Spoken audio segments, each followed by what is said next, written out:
Hello everyone, welcome back to Vaishaya's YouTube channel, and I'm back with the last chapter of this textbook. So before we begin, these are the WhatsApp details of Vaishayas. You can contact on this number if you are interested to enroll for our test series, and if you are having any doubts regarding your UPSC preparation. You can also visit our YouTube channel where you will find more such videos simultaneously which are going on various subjects. You can also email us on this email ID. So let's begin. So this chapter, it deals with biodiversity and conservation. We all know that it's a very common and repeated topic. So we'll read about it. So weathering of the mantle is the basis for the diversity of vegetation and hence the biodiversity. So what happens is this weathering that takes place, the endogenic and exogenic processes which take place, those are the roots because of which there is diversity in different types of vegetations, the species in any form, whether it is genetic or ecosystem or anything of that sort. So because of that only there is diversity, and that's why it is called as biodiversity, because bio means life and diversity is the various varieties of species or life forms that are found. So the basic cause for such weathering variations and resultant biodiversity is the input of solar energy and water, because solar energy and water are the basis. If both solar energy and water is absent, then plants cannot perform photosynthesis, and nothing can go on. Even the food chain comes to an halt. So that no wonder why that the areas that are rich in these inputs are areas of wide spectrum of biodiversity. So this means that in areas where there is abundance solar energy and water, like proper resources and everything are available, there you will see that there is more biodiversity population in that area. So biodiversity as we have today, it is the result of the 2.5 to 3.5 billion years of evolution, the changes and ongoing process. Before the advent of humans, our earth was supported before the advent of humans, our earth had supported more biodiversity than any other period. But as in when it kept evolving, and the human population kept increasing, so there was a decline as well. So since the emergence of humans, however, biodiversity has begun a rapid decline. So the human population curve is increasing and the biodiversity curve is decreasing. The curve is declining. So with one species after another bearing the brunt of extinction due to overuse and as well as overburden. So the number of species globally vary from 2 million to 100 million, but average it will keep it as 10 million, the best estimate. So new species are regularly discovered, most of which are yet to be classified. An estimate states that about 40% of freshwater fishes which are found in South America, they are not yet classified. So every day there are new discoveries of different organisms and different species. And we also see that in tropical forest, they are very rich in biodiversity because of the type of vegetation and the climatic conditions which are present over there. So biodiversity is a system which is in constant evolution. It is always dynamic, and both from the point of view of species as well as from the point of view of individual organisms. So the average half-life of a species, it is estimated at between 1 and 4 million years. And about 99% of the species that have ever lived on earth today are extinct. So you can see the percentage, how much high it is. And biodiversity is not found evenly on the earth. It is consistently richer in the tropics, because we know very well that wherever there is extreme weather conditions, there life cannot exist. So as one approaches the polar regions, one finds larger and larger populations of fewer and fewer species. So biodiversity itself is a combination of two words, bio meaning life and diversity is the variety, different types. So in simple terms, biodiversity is the number and the variety of organisms which is found within a specified specified geographic region. It also refers to the variety in plants, microorganisms, animals, the genes that they contain, and also the ecosystem which they form. So it relates to the variability among living organisms on the earth, and also it includes the differences of variability within and also between the species that are found between and within the ecosystem. So biodiversity is our living wealth. It is a result of hundreds of millions of years of evolutionary history. So biodiversity is nothing that was just formed a few years ago or a few months ago. Okay, it's it's a very long process, many millions of years, hundreds of millions of years. That's how it is formed. Biodiversity can be discussed at three levels: genetic diversity, species diversity, and ecosystem diversity. So as you can see, genetic diversity is the different types of genes which is present in every living organism. Then species diversity is the different types of species of a particular group. And then ecosystem diversity is the different types of ecosystem: land ecosystem, marine ecosystem, all of that. So genetic diversity. Genes are the basic building blocks of various life forms. Genetic biodiversity, it refers to the variations of genes within the species. Now you'll see this is one category only. This category is the birds. All of them fall under the birds category, but when you look at them, they each have they look different and they carry different gene material also. So that is what they are trying to tell us. So groups of individual organisms having certain similarities in their physical characteristics are called as species. So human beings genetically belong to the Homo sapien groups and also differ in their characteristics such as height, color, physical appearance, and all of that. So this is due to the genetic diversity. This genetic diversity is essential for a healthy breeding of population of species. Next we have the species diversity, which is represented in this picture. So this refers to the variety of species, the different types of species. It relates to the number of species in a defined area. So the diversity of species can be measured through its richness, abundance, and types. In how much population they are present in a particular area. Some areas are more rich in species than others. Areas rich in species diversity are called hotspots of diversity. So if you'll see this picture over here, these are some of the ecological hotspots in the world where you will find a lot of species richness. Next we have the ecosystem diversity. So the broad differences between ecosystem types and the diversity of habitats, and also the different types of ecological processes which are occurring within each ecosystem type will constitute the ecosystem diversity. So as you can see over here, desert ecosystem, the marine or underwater ecosystem, then we have the different types of grasslands, then this is the tundra ecosystem. So the boundaries of communities or association of species and ecosystems are not very rigidly defined. Thus, the demarcation of ecosystem boundaries, it's very difficult and complex, because what happens is sometimes few areas will merge also in ecosystems. So importance of biodiversity. Biodiversity has contributed in many ways to the development of human culture, and in turn human communities have played a very major role in shaping the diversity of nature at the genetic, species, and as well as ecological levels. So biodiversity plays the following roles, that is ecological, economic, and scientific. So first up we have the ecological role of biodiversity.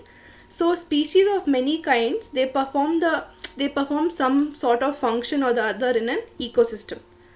Nothing in an ecosystem evolves and sustains without a reason. So if you remember this some function, if you remember in the earlier chapter we had learned about the structure and function. So how in that we learned about the food chain and the food web. So every organism is playing some major role or some major function. So nothing in the ecosystem evolves and sustains without any reason. It's a give and take type of a relationship, as well as cause and effect also. So so that means every organism, besides extracting its needs, also contributes something of useful to the other organisms. As I said, now it's a give and take.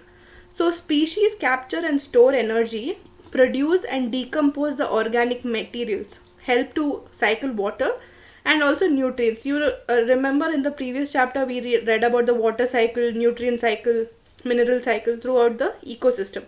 So they also fix the atmospheric gases and help regulate the climate. So these functions are important for ecosystem function and also for human survival. So the more diverse an ecosystem is, better are the chances for the species to survive through adversities and attacks, and also it will be more productive. Hence, the loss of species would decrease the ability of the system to maintain itself. So it is very important that there is this ecological balance everywhere present in the ecosystem in order to maintain itself. So just like a species with higher genetic diversity, an ecosystem with high biodiversity may have a greater chance of adapting to environmental changes. So in other words, the more the variety of species in an ecosystem, the more stable the ecosystem is likely to be, because these variety of species will only bring about that balance in that ecosystem. Next, we have the economic role of biodiversity. So for all humans, biodiversity is an important resource in their day-to-day life. You can see it from any perspective, whether it is resources for for household uses, or anything related to even earning. So one important part of biodiversity is crop diversity, which is also called as agrodiversity. So as you can see over here, our biodiversity, it gives us food also, and it gives us, you can tell in a way, it can generate income also. So biodiversity is seen as a reservoir of resources to be drawn upon for the manufacture of food, pharmaceutical and cosmetic products. So this concept of biological resources is responsible for the deterioration of biodiversity. So what happens is, there is a limit in which we can use the resources of nature, but when we become greedy and cross that limit, that is when we start degrading, or we start deteriorating the biodiversity or the nature. So at the same time, it is also the origin of new conflicts dealing with rules of division and appropriation of natural resources. So this is very strange that all these natural resources, they are available for free, and even in earlier times it was available for free only. The provider who provided all this, or there was no sale going on, or there was nothing sort of that we have to pay money to breathe air, we have to pay money for water. But now what has happened, as we have evolved, we have started commercializing all this. So that is why it is telling that it is the origin of new conflicts, because when we deal with the rules of division, how much resources should be used, how much should not be used, and also appropriation of natural resources.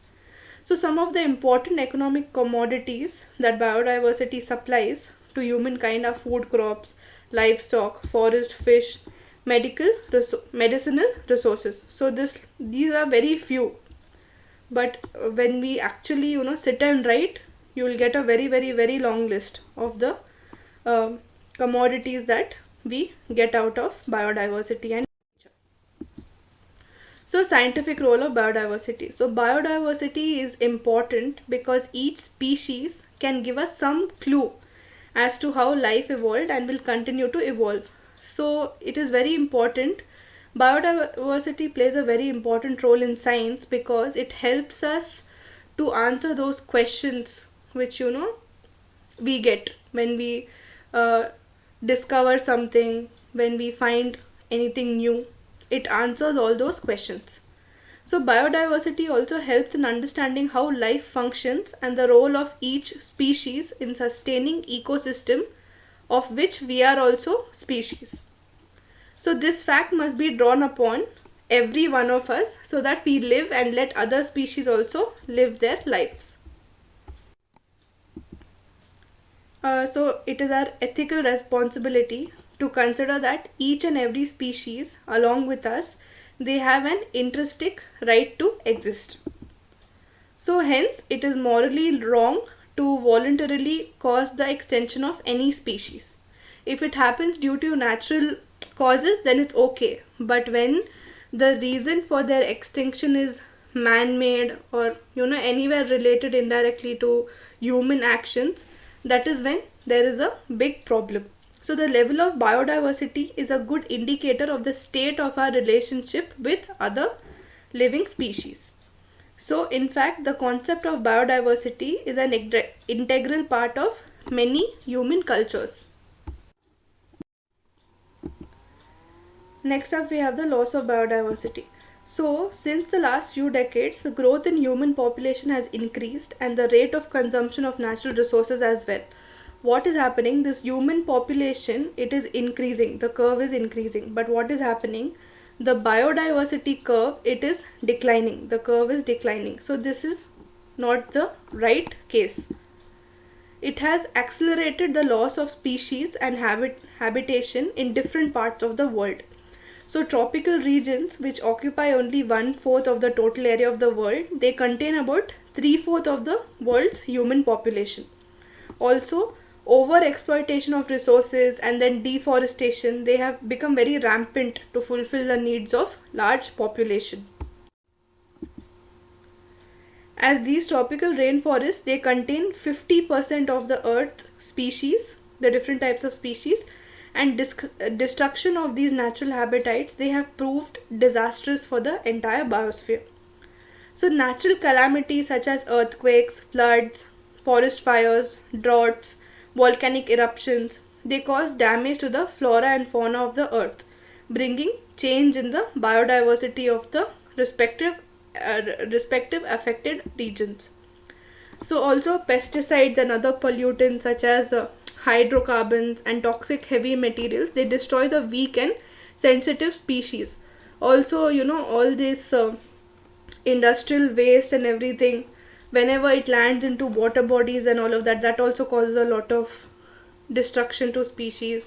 Any type of oil spill that takes place, pollution which comes from the factories. So species which are not the natural inhabitants of the local habitat but are introduced into the system, they are called as exotic species. So these species, what happens is, when they are introduced to a new habitat where already existing species are there, if these new species, they become dominant in that region, slowly the existing species, they will start getting less, or they will decrease, because these new species will hinder their growth.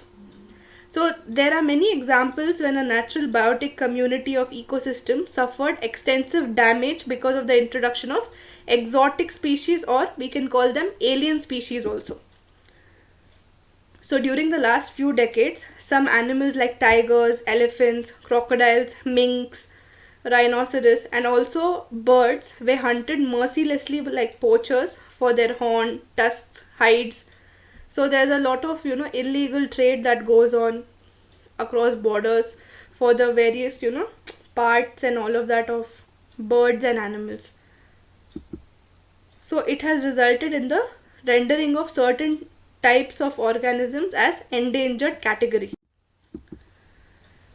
So the International Union of Conservation of Nature and Natural Resources, it has classified the threatened species of plants and animals into 3 categories for the purpose of their conservation. So this is the red list, as you can see over here. So endangered species is the first one. It includes those species which are in the danger of extinction. The IUCN publishes information about endangered species worldwide as the red list of threatened species. Then we have the vulnerable species.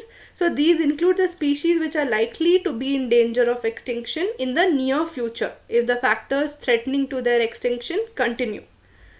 Survival of these species is not assured as their population has reduced greatly. Then we have rare species.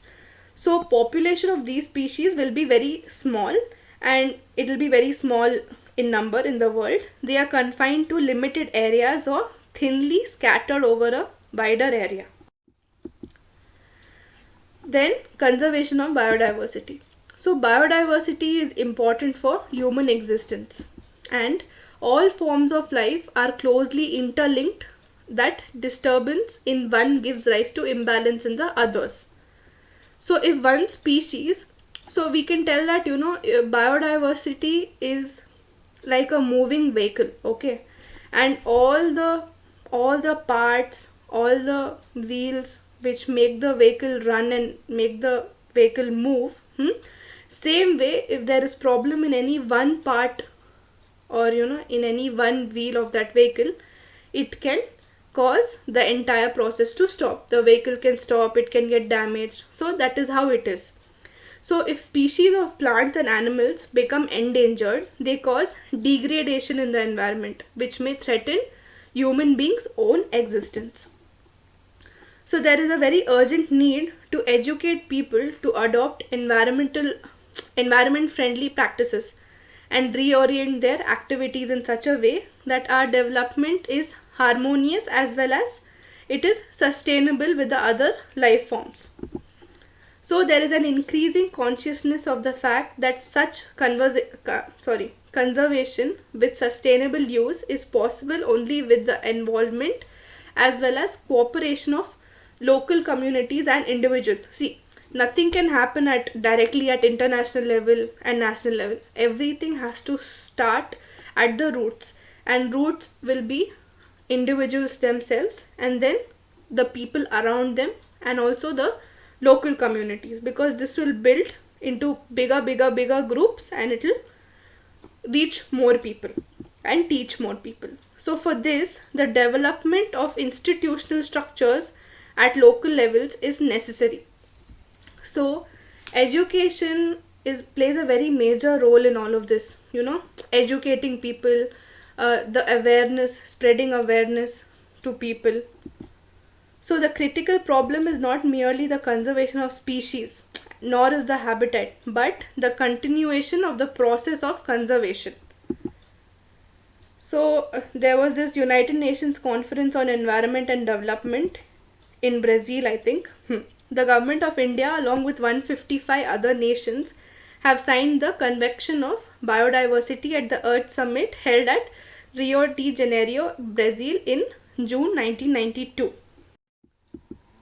So the World Conservation Strategy has suggested the following steps for biodiversity conservation. One is, efforts should be made to preserve the species that are endangered. Prevention of extinction requires proper planning and management.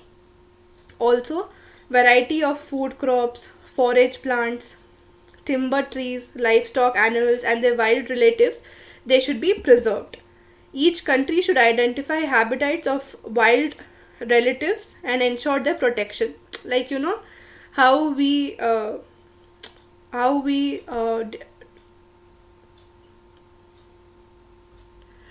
declare an area that it is a hotspot, like that. So habitats where species feed, breed, rest and nurse their young ones should be safeguarded and protected.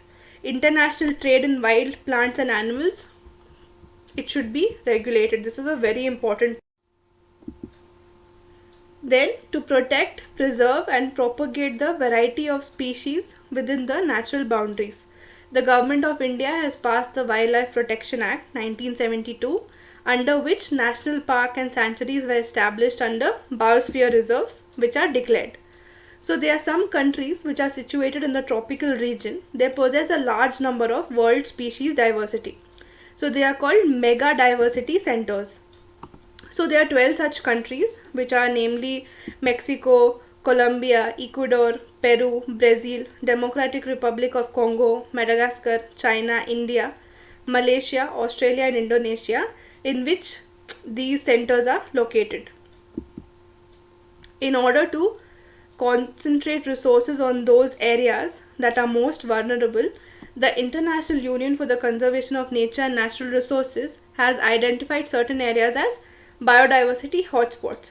So if you'll see closely, can you see any biodiversity hotspot near the polar regions? No, because over there the weather condition will be very extreme. That's why you'll see them around the tropics. This is the tropic region. So hotspots are defined according to their vegetation. Plants are important because they determine the primary productivity of an ecosystem. Why plants are important? Because other species will not be able to survive because of these plants, because these plants are the main food source of these other species. So most but not all of the hotspots, they rely on species rich ecosystem for food, firewood, cropland and income from timber.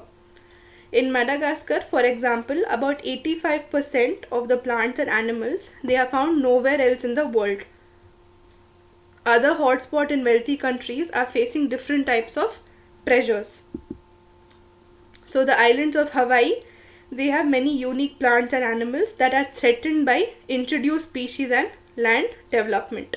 So these are some of the problems which the world is facing, and the conclusion is that even if it is the smallest we can contribute, we need to, start conserving and not take it as a joke. So we are done with this textbook. I'll be back with the next textbook, that is class 12th. So until then, please make sure that you like and share our video, and also subscribe to our channel for more such videos on other subjects. You can also email us and visit our YouTube channel. Please don't forget to comment in the comment section below a feedback. I'll be back with the next video. All the best and thank you.